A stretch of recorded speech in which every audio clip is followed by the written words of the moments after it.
Okay, without further ado, I'd like to get underway by introducing our speaker for the evening. Dr. Renée Hložek is an assistant professor at the Dunlap Institute of Astronomy and the Department of Astronomy and Astrophysics at the University of Toronto. She was born in Pretoria, South Africa, where she completed her undergraduate studies before moving on to Oxford University, where she received her DPhil in astronomy and astrophysics while studying there as a Rhodes Scholar. After 4 years in a postdoctoral fellowship at Princeton University, she moved to Toronto in 2016, and she continues to be recognized for her scholastic achievements. She was recently named a 2019 CFAR Azraeli Global Scholar and is a TED Senior Fellow. She uses data from telescopes around the world to understand how the universe started, what it is made of, and how it changes with time. When she isn't studying what makes the universe tick, she loves reading, singing, and making good cocktails. Sounds like a really good skill for an academic. So I now invite Dr. Hložek to give her talk, Illuminating the Dark Universe with Things That Go Bang in the Night.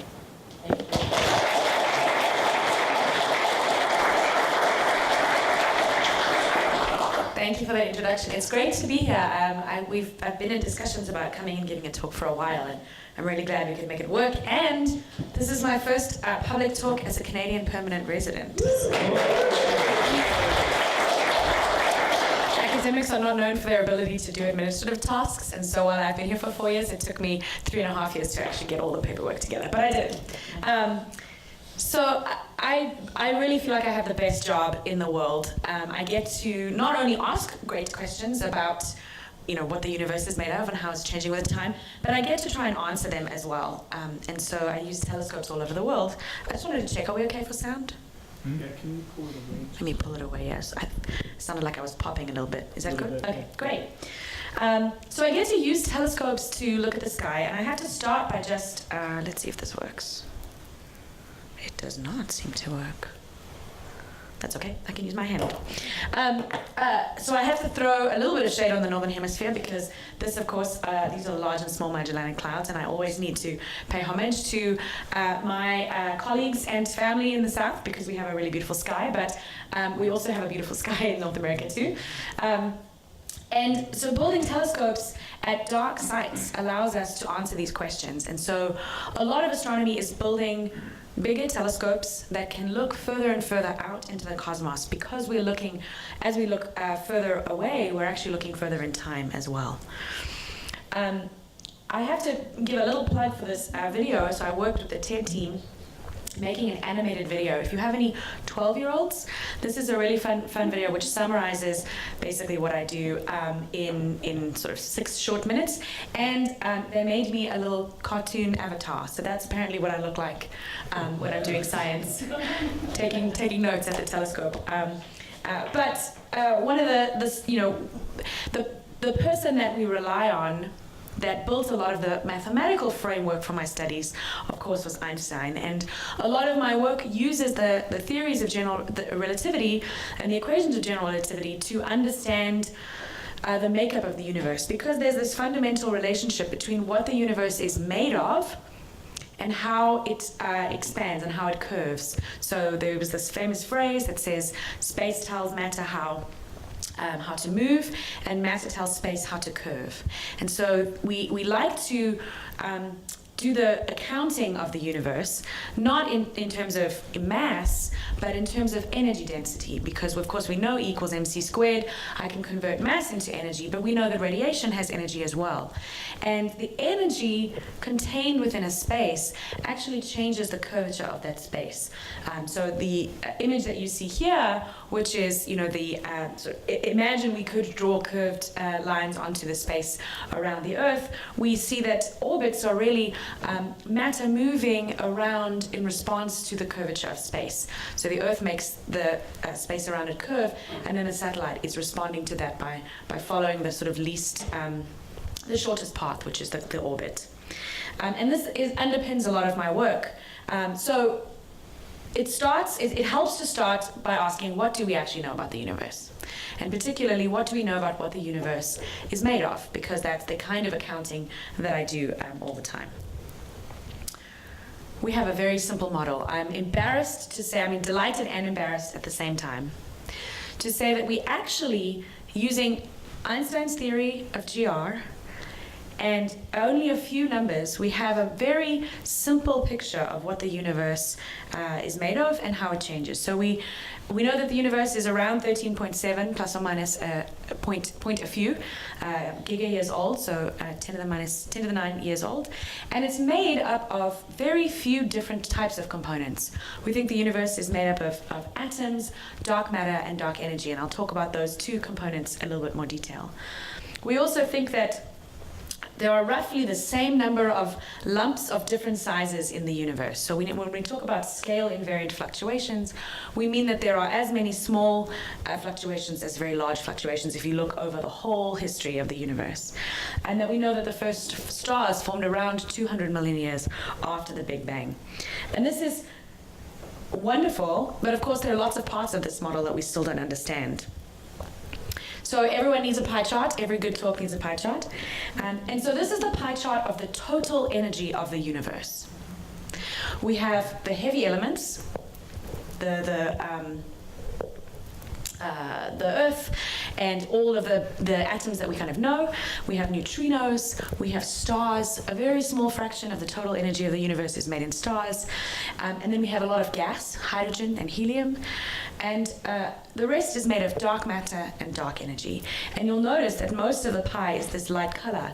And that is showing us just how much of the universe we don't fully understand. We know its observational effects, but we don't necessarily know its nature. And so I'll talk a little bit about how we know what we know. You can only see me because there are wonderful bright lights shining on me. And we forget that most of the information that we get, besides gravitational waves that were discovered recently, most of the information that we get in the universe, we get in the form of light. And I need to take that light and those measurements, use a little bit of physics and math, and then infer everything else I know about the universe. So this image I really love because it shows, looking up through the sort of atrium of a building, and you notice that the building is reflected with light, and that's how we can see it in the first place. Of course, if you had infrared telescopes, you would see that not only do we reflect light in optical, but we also emit light in the infrared. So I'm hot, and therefore if you all had infrared goggles, you would still be able to see me because I'm making my own light. And here you can actually predict exactly the kind of light that I'm giving off by using Planck's theory of radiation and my body temperature. You can predict exactly what my spectrum of light would be. And the kind of matter that does this, that either reflects light or that makes its own light, we can talk about as baryonic matter. But unfortunately, a lot of the universe is not made of baryonic matter. So you might say, well, how do I know it's there anyway? Well, one of the things we can do is we can measure what light does because of that bending. So later, after the AGM, when we're at the pub, and you finish your glass of wine, because it's that kind of evening, if we're in a particularly romantically lit pub with candles, you can, of course, take the wine glass. Oh, are we okay for sound? We good? Yeah. Okay.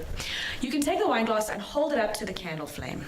And depending on the angle that you hold the wine glass up, you will see either a small sort of arc, or you'll see longer arcs, or if you hold it just at the right angle, you'll see a full ring. And this is a really amazing thing to do, especially with kids, because it's just using the properties of the lens. The glass is acting as a lens, and it's bending the light around us. And we can understand with the theory of optics just how we expect that to happen, which is great. But the interesting thing is we can, if you sort of reverse the process, we can infer the presence of the lens by what we see happening to the light. And in fact, I can infer the angle that the lens is. If I know where the candle is, I can then infer the nature of the lens itself. If I'm looking for dark matter is by definition matter that doesn't reflect light. So you can think of the analogy here is I'm looking for lenses made of material, and the only way I can find them is by looking at what they do to images behind them. So I use distant galaxies, which is the analogy of the candle, to try and find out where are the dark matter lenses in the sky. And this is what we see. This is one of my favorite things in astronomy. So this is the Abell cluster. The galaxies that you see in the foreground, the big elliptical orange blobs, they are massive, massive galaxies, clusters of galaxies all together. All of the ones in orange are at the same kind of physical location. They're a cluster of galaxies. And they're very massive. And what they're doing is they're actually bending the light from the distant galaxies themselves. So those arcs that you see are actually the images of distant galaxies that have been distorted by the mass of this cluster. The cluster is acting as the wine glass lens. Now what's amazing is that we can use E equals mc squared to basically convert the light of the cluster galaxies that we see, so those orange ones in the foreground. We can do a matching that says, given how bright they are, how massive do we think they should be? But if you do that accounting, there's not nearly enough mass to be distorting the background images to that degree. And so this is one of the ways that we have evidence for dark matter. There is an invisible, to the naked eye, there's an invisible mass that is actually distorting the background galaxies. So we call it dark because we can't see it, but we can see its gravitational effects. Another representation of this that I really love and that kind of hits home is the images of the bullet cluster. So here we have another optical images. Optical images are great because they allow us to see stars and galaxies in optical light. But now what we can do is my colleagues take the distortions of the galaxies. These ones are much, the background galaxies, that's much less strong than the ones you saw before. But they can map out where the dark matter is in this picture. And they can make a false color image. They can just paint it on where they have inferred it being mathematically. And those blue patches show you where the dark matter is. And they use blue because, of course, it's a false color image. You can then go to an X-ray telescope and you can say, well, where are the X-rays coming from this image? Again, we wouldn't see it optically, but we can use different telescopes. And that's telling us about the very hot gas that's giving off X-rays. And if you do that, you actually see that the gas is in a totally different position.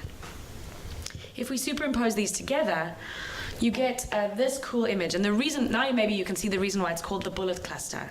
Because what's happened is the blue mass on the left has actually punched through the other galaxy. So the dark matter isn't interacting, but the gas has moved through, and that's why it makes that cone as if sort of a bullet is going through.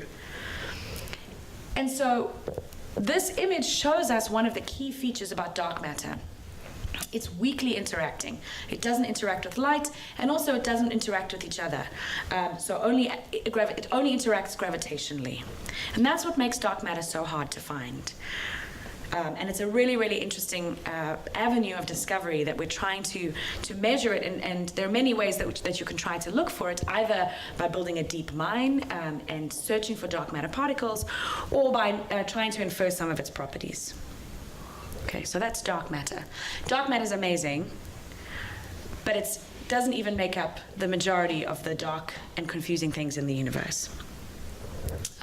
Oh yeah, that's an image of the LUX, the Large Underground Xenon Experiment, which is a huge old mine filled with xenon, where you're looking for very, very rare interactions between a dark matter particle that will create light, but they're very, very rare. The problem is that we still have 70% of the universe that's unexplained. So I talked about baryons, you and me, stars, gas, dark matter, but now we have dark energy. And if dark energy doesn't confuse and surprise you, then I don't know what will. So if I walked into the room and I took this bottle, right? Anyone above the age of, I think, about 1 will know what will happen, right? It'll drop to the ground. It's because we understand gravity, we've been around it for a long time, and so we physically, intuitively understand gravity.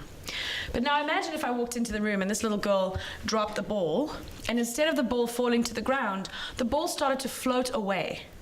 Instantly you would look for some sort of air on the ground because you'd think it had been rigged, because your brain tells you that can't happen. But that's actually what we observe in the cosmos. It appears that the universe, we knew how it was supposed to go. It would start and expand, and then all of the stuff in the universe the gravity would make it collapse again. It would collapse back on itself. And so my colleagues built telescopes in the 90s to go and look and measure distances in the universe to try and see how the universe was going to collapse. And they found that it appears to be expanding at an ever-accelerating rate. So something is working against gravity to push the universe apart from itself. And not only to do that, but to do it faster and faster and faster as time goes on. So we are very confused. If you then look at how much pushing is happening, you can estimate how much of this dark energy there would be. So dark energy is not like dark matter. We give it the name dark energy because it's really some sort of anti-gravity force. It's something that's working against gravity. But you can measure how much dark energy you would need to get the universe that you see today. And it appears that most of the energy in the universe is this stuff. Great. Okay. So dark energy makes up 70% roughly of the total energy budget of the universe. So you might ask, okay, this is great, but it's a theory. What is she talking about? This seems a little bit pie in the sky, excuse the pun. I'm an observational astronomer, which means I don't only work with theoretical understandings of things. I want to take observations and understand, make more measurements to try and understand what's going on. Because those measurements help us deconstruct the theories and break them down and come up with better ones. So how do we measure dark energy and dark matter? So I was introduced, and I lived in New York for a while, and in fact I was in the United States during Hurricane Sandy about 7 years ago. And in Hurricane Sandy, all the lights in Lower Manhattan went down. And so for one or 2 days, it was this incredible, strange place where there were there's no electricity. And this artist, Jared Levy, took photos in dark New York City of cars. And you can see here there's a car with its headlamps on. And I like to use this as an analogy because I'm a city girl. If you walk outside today into the street and there are no street lights, if you see bright headlamps of a car, you know not to cross the road because you don't want to get hit by a car. If the car lamps are very dim, you know that the car is very far away and then you might risk it. So the car headlamps are acting as a standard brightness indicator. You can say, the brightness that I see is telling me something about how far away it is, but it relies on a very fundamental assumption. It relies on the assumption that there are standards when we make cars. If someone didn't put in the headlamps at exactly the same brightness for all cars, you wouldn't be able to do that calculus and you'd be in a lot of trouble. So standards are great. But we can do the same thing in the universe. There are stars that exist, that explode, and they explode with roughly the same brightness wherever they are in the universe. And so if we make a measurement of how bright one appears, we can use the difference between how bright we know it is intrinsically and how bright it appears, and that tells us something about the distance to that object. They are what we call standard candles, or as I like to think, standard headlamps in the cosmos. And so part of my work is the hunt to find more and more of these objects. So this is an image, the composite image taken of the Whirlpool galaxy. And you're going to see an explosion go off in this galaxy. Normally we don't put an arrow where the explosion is going to be, but in this case you have an arrow that will guide your eye. So this is before, and this is after supernova 2011 FE went off. I'll just go again because it's pretty amazing. And so this star is exploding in the outskirts of the galaxy and is incredibly bright. And in fact, they're so bright that we can see these supernovae, these explosions, type 1a supernovae, very far into the cosmos. In fact, some of the stars that I study exploded when the dinosaurs were on the Earth, and we are seeing the light now. So again, the fact that light can only travel at a finite speed, thanks Einstein for figuring that out, that means that you're always looking at me in the past. You still are looking at me in the past. I'm looking at you in the past. And in fact, that's true for all of space. You're always looking at light that has traveled to your eye. And the distance between you and the object means that light has to travel for longer and longer. So as we look further away in distance, we're actually looking further away in time. And so the stars we look at are no longer there, which is both poetic and very depressing. But the supernovae that I study, they exploded at the time of the dinosaurs, which is amazing. So we're doing some sort of archaeology. Here's another beautiful image. This is taken with NASA's Hubble Space Telescope. And you can see the supernova that I care about is in the bottom of this beautiful dusty galaxy that we see roughly edge on. So this graphic shows us just what these supernovae do. We can use them as these distance indicators, sort of like signposts of distance all over the cosmos. And that tells us something about how the overall distances are changing. Because I can measure them and I can say, well, how big did I expect the universe to be as a function of time if I just evolve Einstein's equations with time? And this is what led us to realize that the universe appears to be much bigger than we thought. Oh, I've gone the wrong way. There we go. Okay. They want to twinkle. Okay. That's great. And the Nobel Prize in 2011 was awarded to my colleagues for this first discovery of acceleration. But the problem is, we need to understand this in more detail, and so we need to build bigger and bigger telescopes to look into the sky. Now, because it's a Wednesday, I think it's a Wednesday night, and we all always need to pep me up, I want to show you this video. I have seen this video probably about 100 times, and I cannot not be emotional when I look at it, because it's, I'm going to show you the beginnings of construction of one of the telescopes that I'm a part of, the Large Synoptic Survey Telescope. So we're going to run this movie. Okay. Oh, there's no sound, unfortunately. Can we get the sound up? Is that okay? I'm here, it's not coming in. Let's try this again. Here we go. I heard Should I try it again? yeah. Oh. There we go. You'll see why we need the sound. It has movie sound.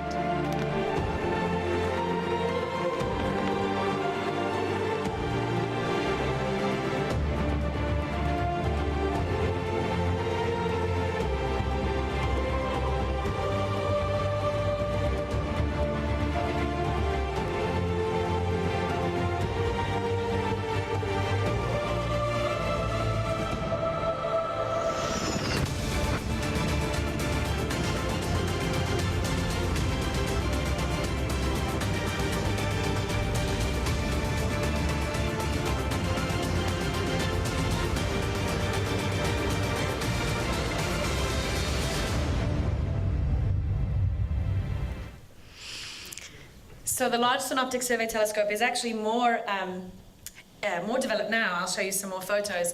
But I'm going to tell you a little bit about the telescope. It is amazing.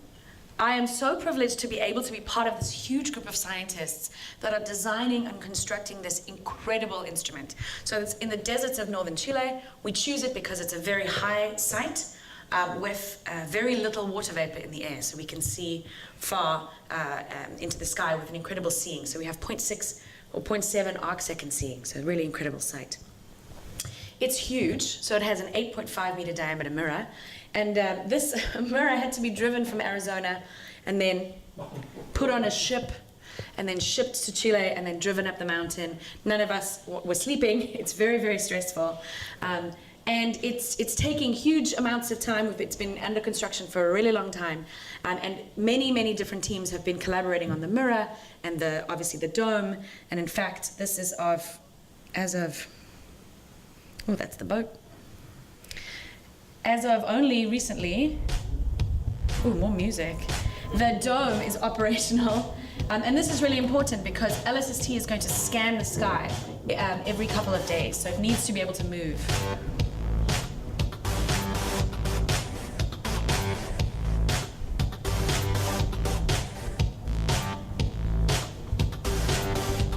The sound is less necessary than the other.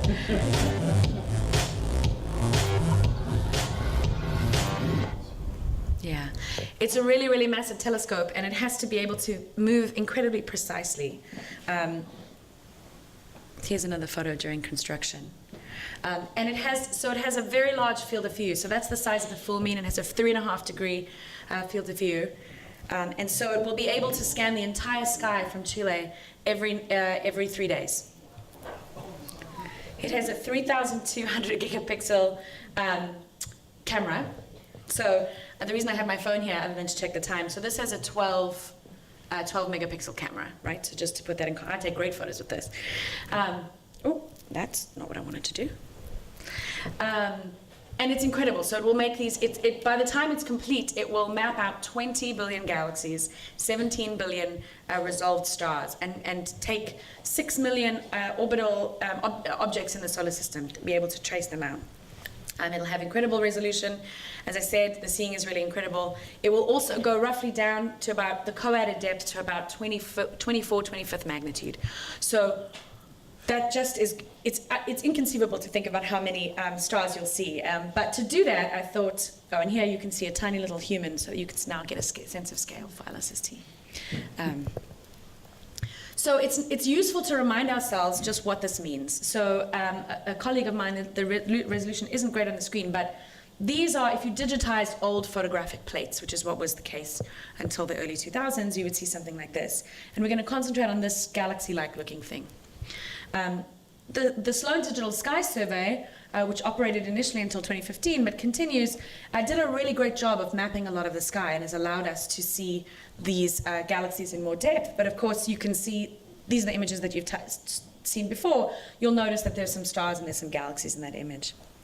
The Deep Lens survey was a very small study of a patch of sky where they went incredibly deep to about the depth of LSST, and suddenly you see this rich sky emerge where you have, you have galaxies and stars as far as the eye can see. And in fact, here's a simulation of what we think LSST will see, but it won't do that just on a tiny patch of the sky. It'll do it on the full sky from Chile. So basically half the sky that you can see, which is really amazing. And so LSST is totally going to revolutionize all of photometric astronomy.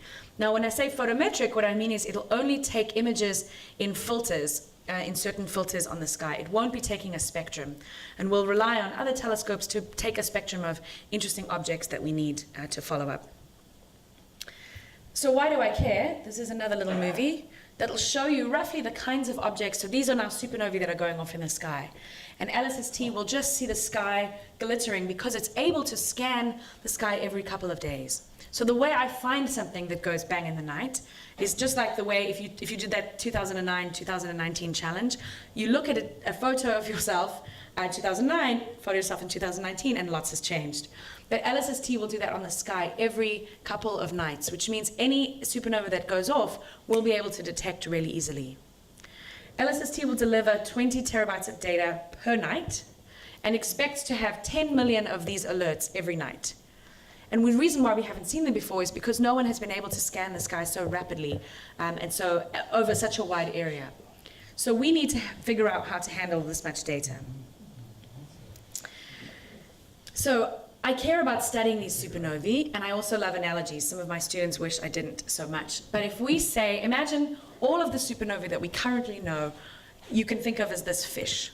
We know roughly of about 8,000 supernovae that we've studied with telescopes over the last 20 years as they went off, and we know their properties. We maybe took a spectrum. So you can really see a lot of detail in this fish. We know it very well. I want to understand the properties of fish more broadly, and LSST will take us from a picture like this to a picture like that.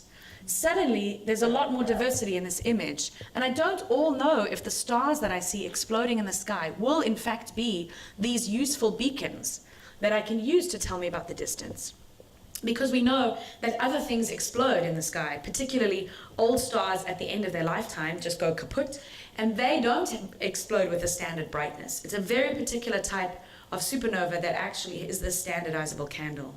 And so if I don't know what I'm doing, I will just take all of LSST's data and get completely the wrong answer because the data are now much more heterogeneous. So what do we do? Well, the first thing we do is we use the power of data science to try and classify these objects. So I was recently put a challenge out on a site called Kaggle. If you're not familiar with Kaggle, other than the fact that it has an interesting name, Kaggle is a company that was recently bought by Google that hosts data challenges for the public. So you can go to this website, which is our LSST Plastic Challenge, and you can actually download a simulation that I and my colleagues made of millions and millions of these supernovae. But we've included lots of different types. The useful ones that tell you about cosmology, old stars that are exploding, periodic variable stars, strange tidal disruption events. Because we wanted to say to the community, how good are you at classifying these objects, at distinguishing between the different types, if you don't have a lot of information? We had 1,000 teams participating, only a fraction of whom were professional astronomers. And these teams decided to get together and use advanced data science and machine learning techniques to try and tell the different populations apart.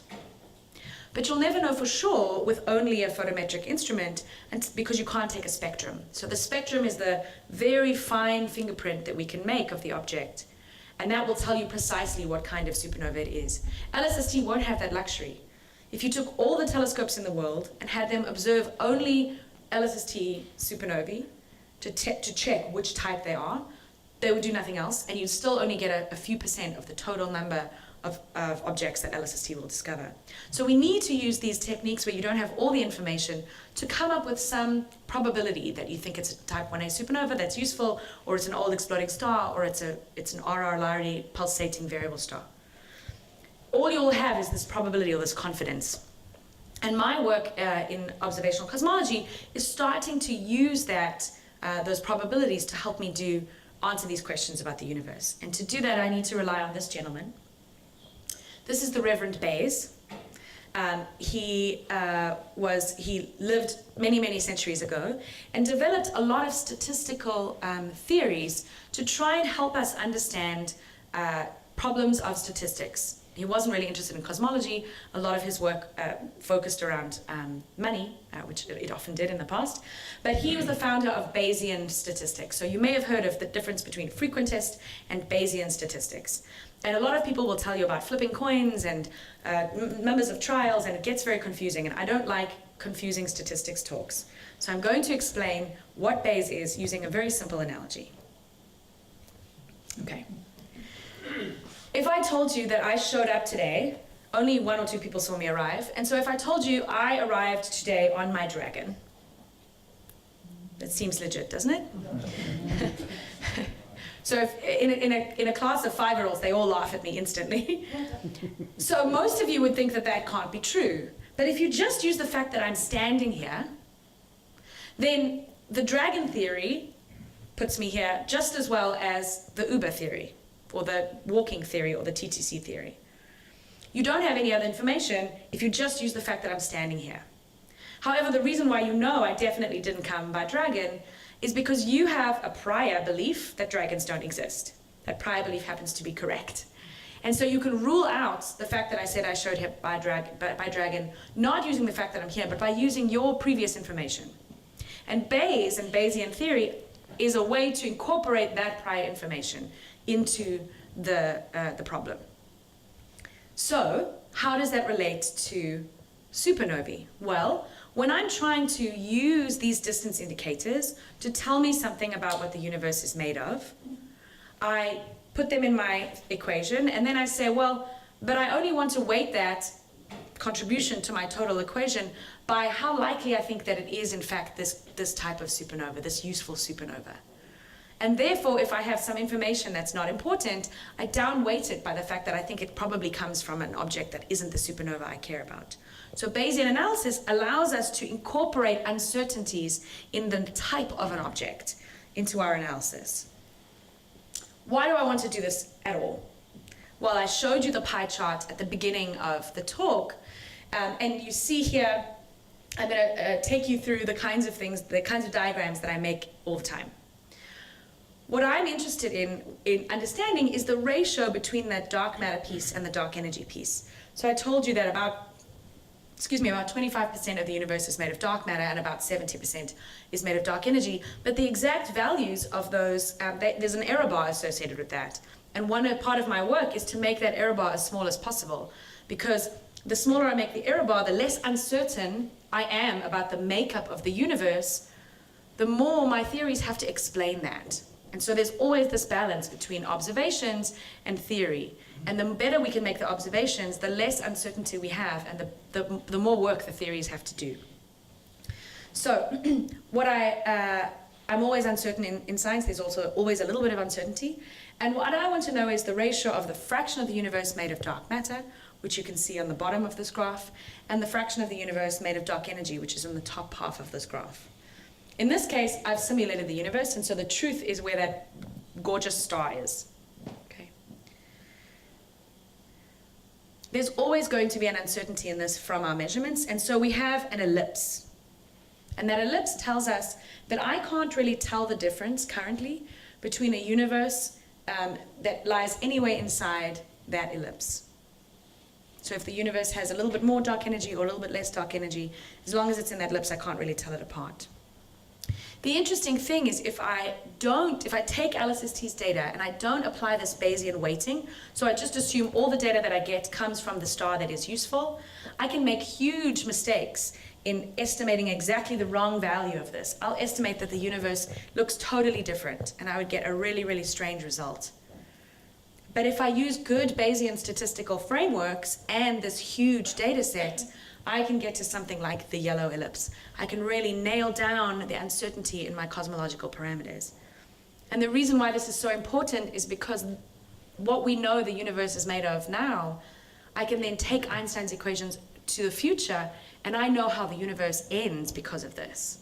I know how the universe continues to evolve with time. So the amazing thing about telescopes like LSST is that they will, first of all, find objects that we don't know about. They will uncover new things that we haven't even dreamed about, that are further and further away in the history of the universe. But in doing so, they will also tell us about the fabric of the universe itself and how it evolves with time. And if we understand that, then we'll have a better sense of who we are and where we are and how things are going to go. And it's the balance between observations and good statistics that then allow us to make new theoretical advances in our understanding of the universe. So I continue to have a lot of questions about what the universe is made of, and I hope now that you do too. Thanks.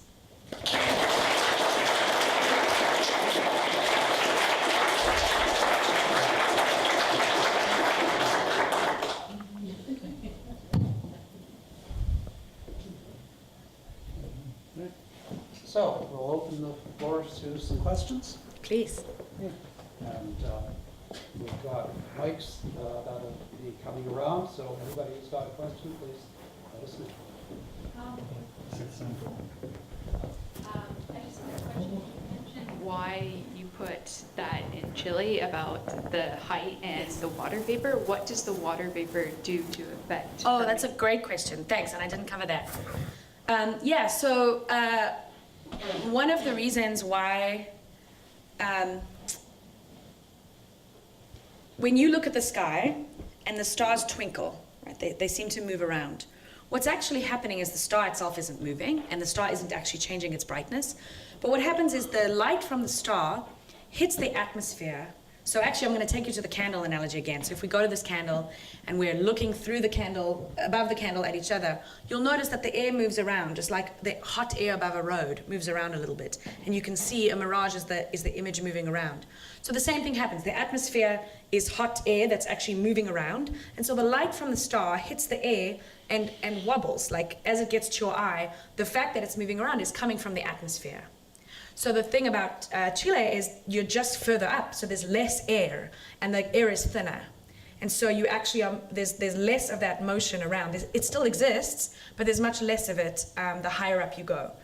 So most sites, whether they are in Chile or Hawaii or the Grand Canaries, are pretty high up, and they're in areas that are very dry, because the more water vapor you have, the more this motion happens as well in the sky. Yeah.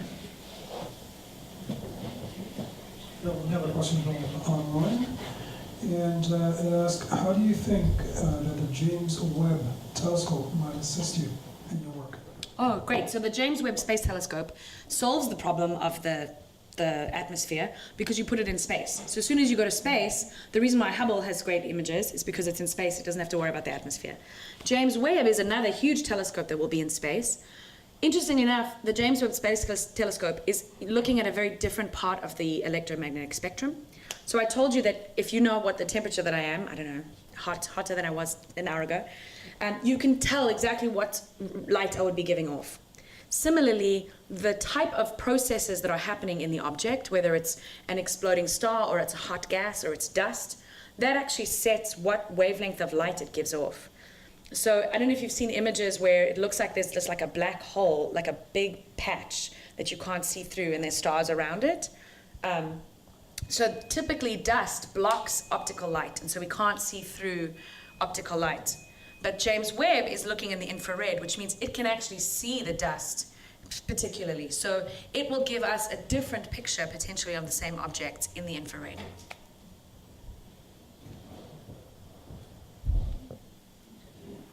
Two questions. Does LSST use adaptive optics? And the second question, when you see that supernova explode at the edge of the galaxy, how do you know it's really part of that galaxy and not 3 galaxies back or just a star much closer to us? Yeah, that's a great question. So the first one is, so adaptive optics is another way to get over this flickering of the atmosphere. Typically someone will sort of shoot a laser and watch what's happening to the laser and then use that to correct the telescope. But in order to do that, you really need to stare for a long time. LSST is not a staring telescope. It's a scanning telescope. So it will actually take very short exposures, 15-second exposures, and it will kind of march on like this. So it's actually not going to have adaptive optics at all. There are some algorithms to try and remove things like streaking and that sort of thing. That was the first question. And then the second question was... When it explodes, how do you know? Exactly. So the short answer is you don't. So what LSST will provide for it when it makes an alert is it will provide the distance to the 3 nearest galaxies that it can see, and some of the properties of the galaxy. So sometimes you'll use the distance physically on the host. Sometimes we'll need to try and get a redshift of the host galaxy to try and see, because it's easier to get the redshift of a host galaxy later, because the supernova gets bright and then fades. So you only have a very short window to take a spectrum of the object. But we imagine we will take the spectrum of some of the hosts as much as we can. And then you can sort of estimate if you think the object is close or not. But it's actually a very cool image analysis problem to figure that out, and it's not always clear. Sometimes there will be misidentification. Sometimes it'll look like the supernova is sitting in empty space because the galaxy is much fainter, and so it'll just look like the supernova is exploding. So it's a really hard image-based problem, which is why there are so many computer scientists actually working on this problem from not necessarily from the astronomy side, but from the image and data processing side. I should also say, I didn't say this during the talk, but LSST is an American-run project. In fact, it's so big that it's a line item in the budget. It doesn't come from the National Science Foundation. It actually comes from the budget, from the president's budget.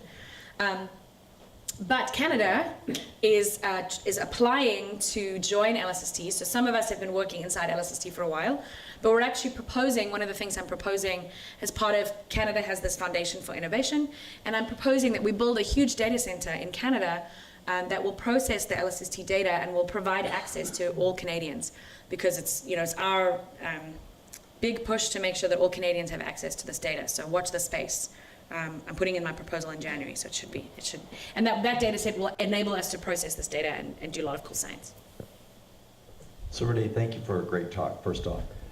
It seems to me that the LSST will nicely complement CHIME in studying fast radio bursts. Can you comment whether you're working with them on that? Yeah, so CHIME, the Canadian Hydrogen Intensity Mapping Experiment, it's first of all measuring radio emission, which is great.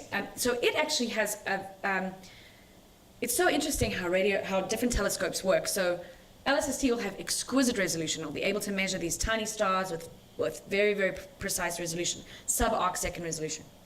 CHIME has degree scale resolution. So as a function of stuff on the sky, it'll be like you took your glass, I took out my contact lenses and I know that there are people, but I'm not entirely sure about any of your features. the cool thing about that, though, is you can play a game where you try and match, you can sort of blur out some of the LSST galaxies to try and see are the features that we see in the cosmic web the same. So they'll complement each other a little bit. In terms of fast radio bursts, these are very, very bright objects that a CHIME can see very easily, and they'll be able to measure the signature of those.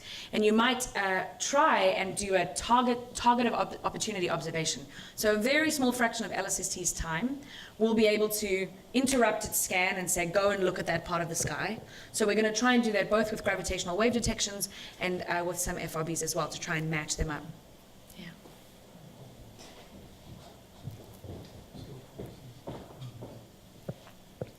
You said that there are massive, larger number of supernova that you can actually measure with the existing telescopes. What are you looking for in a supernova that would make you say, this one we're going to follow up on? Yeah, so one of the things that different objects change their brightness in different ways. So for example, the key characteristic of a supernova, and I didn't go too much into the physics, but the reason why we think they're these standard candles actually is the type 1a supernovae we think exist in pairs. One of the theories is they exist in pairs, and you have one white dwarf that's sucking off material from a bigger star. But the white dwarf can only feed itself until it gets so massive. And when it's about 1.4 times the mass of the sun, the white dwarf itself explodes. And that's why we think it has the same brightness, because they're roughly all the same mass when they explode. And what happens is there's a very characteristic relationship. It goes bright and then it fades. And you can actually use the light curve shape to tell you that it's a type 1a supernova. If it's a different kind of core collapse, sometimes it'll brighten, but then there's a lot of dust and material, and so it'll fade in a different relationship. But the more we look at these objects, the more we find new kinds of supernovae we didn't expect. Ones that get much brighter than we think, or they fade much faster. So for example, the object that accompanied the gravitational wave discovery, the kilonova, that went very, very bright and it faded very quickly in the optical, and then had this long radio light curve tail. So understanding the signatures, the change in brightness with time of these objects tells us something about what they were to start off with. But it's this great detective game like backwards matching.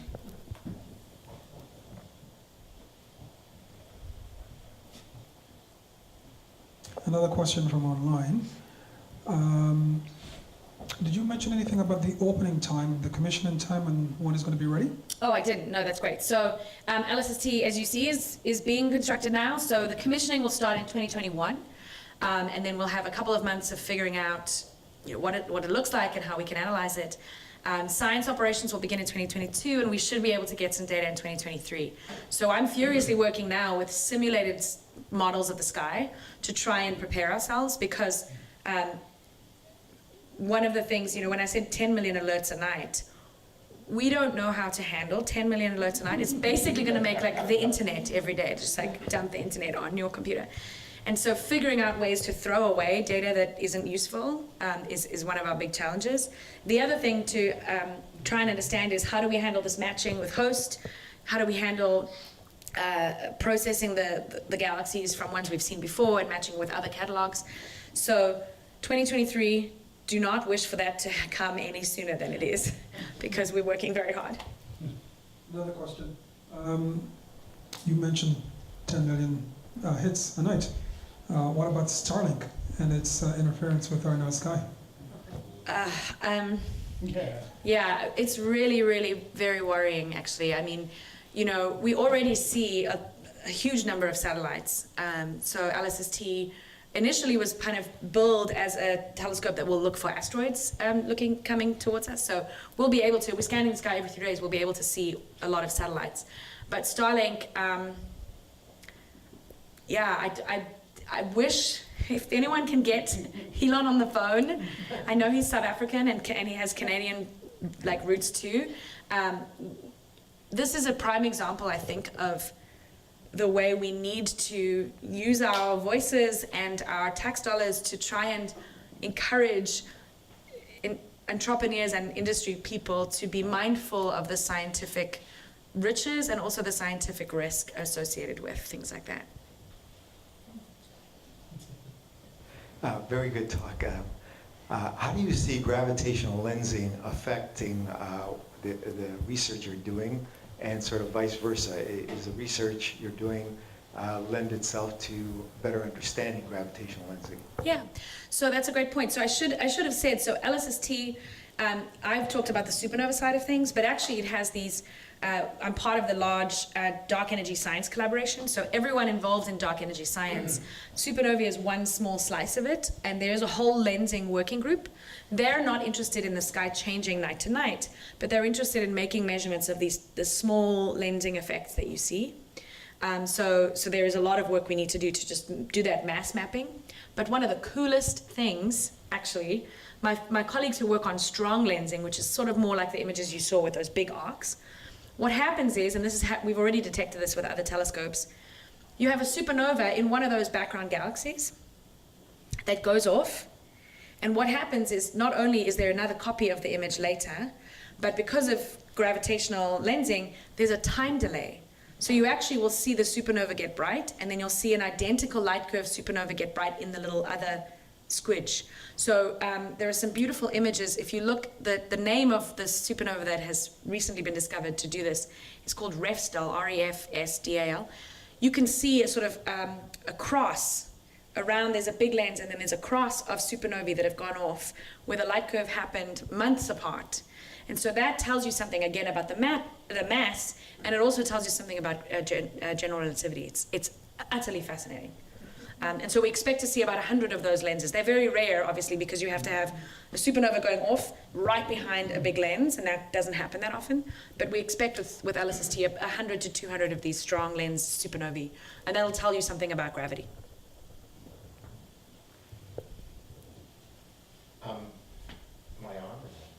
Yep. No? Yes. Yeah. No, turn Keep going. it on. Can you hear me? Yep. Okay, now I'm on. Okay.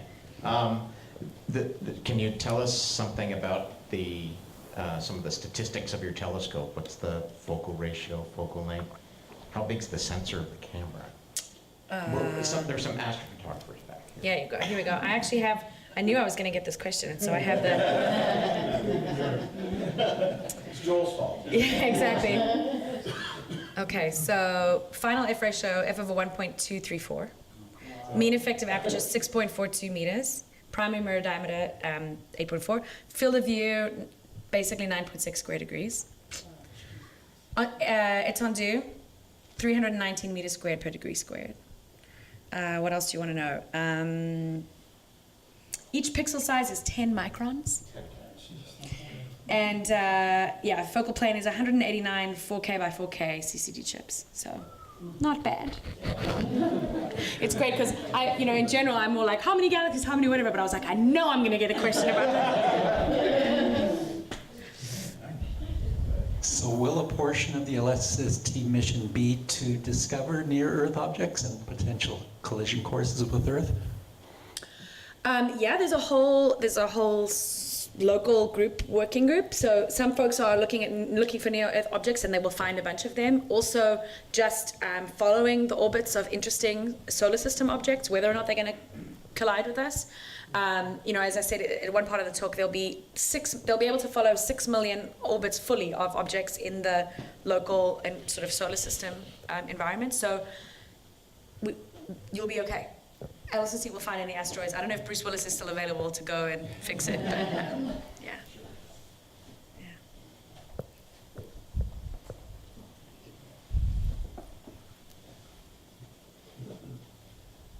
Thank you. I'm just wondering about the images you're going to get are be a large cohort of galaxy images within that imaging. Is there any way of sort of following the dynamics of galaxies as a group to show the life cycle, for example, of galaxies, or put some models together and perhaps show how dark energy may be impacting that life cycle? Oh, sure. There's a whole working group that looks just at galaxies. So there will be, within our own Milky Way, there will be a lot of resolved stars to study our own Milky Way's evolution, and in fact also the dynamics of the Milky Way. But folks that study galaxies themselves will, with 20 billion galaxies, you're going to learn a lot. Now, the thing with dark energy is it affects the biggest scales the most, and so a lot of bound objects, so gravitational clusters, will not be affected by dark energy. However, you'll still learn a lot. And the great thing about LSST is that there will be so much data that will be available even for science cases that we haven't thought of. But as an example, my science collaboration is sort of 800 people strong or 900 people strong, and each of the others has a very large number of scientists doing, some of whom are doing completely separate things.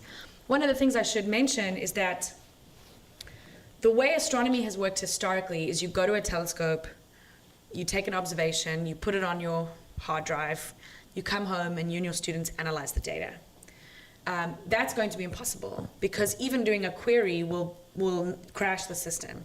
So a lot of the processing, a lot of the work that we're doing is actually designing pipelines to help you search and query the data that will be sitting on either, hopefully, the Canadian server or in the US, and then you can do some of your processing on that system and then bring the results. So we're going to actually give people a way to say, I'm interested in one particular group. Let me get all the galaxies in this group and understand how they're changing and how they're evolving.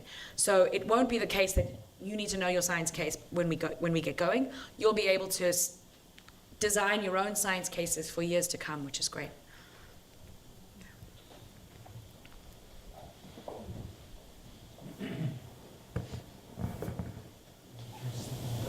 When you say people, that you're going to allow people to do it, are you referring to science-based, or are you referring to anyone, for example, myself? Yeah, so the way, there are a few ways in which folks will be able to get at the data. So a lot of the main science processing will be through institutions, just because of the volume of getting access to a server and doing that analysis. However, LSST has a whole wing of people designed, the sort of an educational public outreach group, specifically designed to make notebooks and workbooks and access the data, have small pieces of the data that the public can access themselves. So there are going to be ways that children can get involved. There's going to be a way that the general public can access the data, because the whole point is you want it to be able to be interesting discoveries for everyone. And I should say, HST data is available to the public, NASA data is available.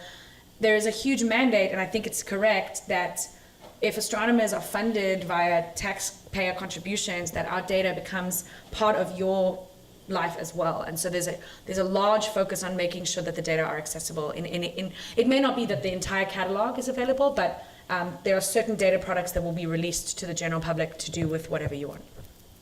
Oh, I should also say, sorry, the main LSST alert, so when they find a supernova, they will send out an alert 60 seconds after they find the object, and they'll send another, so that's mandated by the data release. They'll also send a sort of cleaner alert 24 hours later. So you can follow these alerts and these telegrams, and you can take your telescope and look at these objects, and those will be just released to the public every 60 seconds. So strap yourselves in, like it's going to be very exciting. And might you be putting in place a more formal citizen science project to help citizens actually sift through that data? Yeah. Yeah, so LSST has this education and public outreach office that does exactly this. Citizen science projects and community challenges, and you'll actually, in a couple of years, I'm happy to come back and do some of these exercises with you, because it's going to be really fun.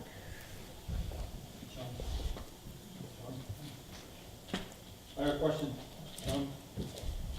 Question back to the near-Earth objects that you mentioned. You'll keep track of so many millions of them and we're protected, but the question is, how close to the sun will the LSST monitor? In other words, how close to the morning twilight or how close to the evening twilight will start coverage? Or in other words, how much of the sky coverage will it miss due to twilight? That's a good question. I don't know off the top of my head. We will definitely, the moon nights will be bad. I don't know how early it will start observing or how late it will stop observing, but those numbers should be available. So LSST has made these big databases of their observing, observing cadence, where they actually say, like simulated observing cadences, like this is the RN deck of the sky, this is what we think LSST, the sky brightness will be, so is the moon up, will affect that, then this is what we think the exposures will be. So they have a simulated, which you can download, which just says what will the sky look like, but I'm not sure off the top of my head if it's a couple of hours or if they miss, a significant chunk. the good thing is the sky is moving and they're scanning it, you know. So LSST is going to operate for sort of 12 years, and we'll make 11 data releases. So yeah, there will be lots of redundancy, and that helps us beat down into depth for the static objects.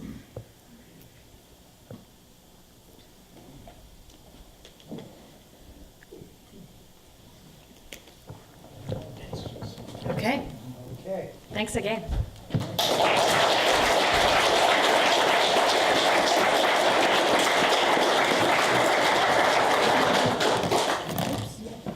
Well, we certainly gave you a lot of challenging questions to answer tonight. And I think that one of the things that I'm realizing about big science in the modern research world is that it can't be done by individuals alone anymore. You know, when I started off my academic career, the expectation was you ran your own lab, you did all things, and you published, and you know, usually you wrote a paper and it was a single name on the byline. Not anymore. You know, I think it's going to be really interesting to see what the librarians do to catalog all of these papers when they've got 100 or more names on them, which seems to be the way it goes. But but the other thing is that it is such an exciting environment. And you know, it really is something to see all of these projects becoming real, and to be able to anticipate what kind of science is going to be produced out of these things. So I'd like to thank Dr. Hložek for giving us a glance at our future scientific world, our future scientific universe, and give her a couple of tokens of appreciation for this amazing talk. So thank you very much. And we look forward to hearing from you again in the future about how this project is working out. So thank you very much indeed.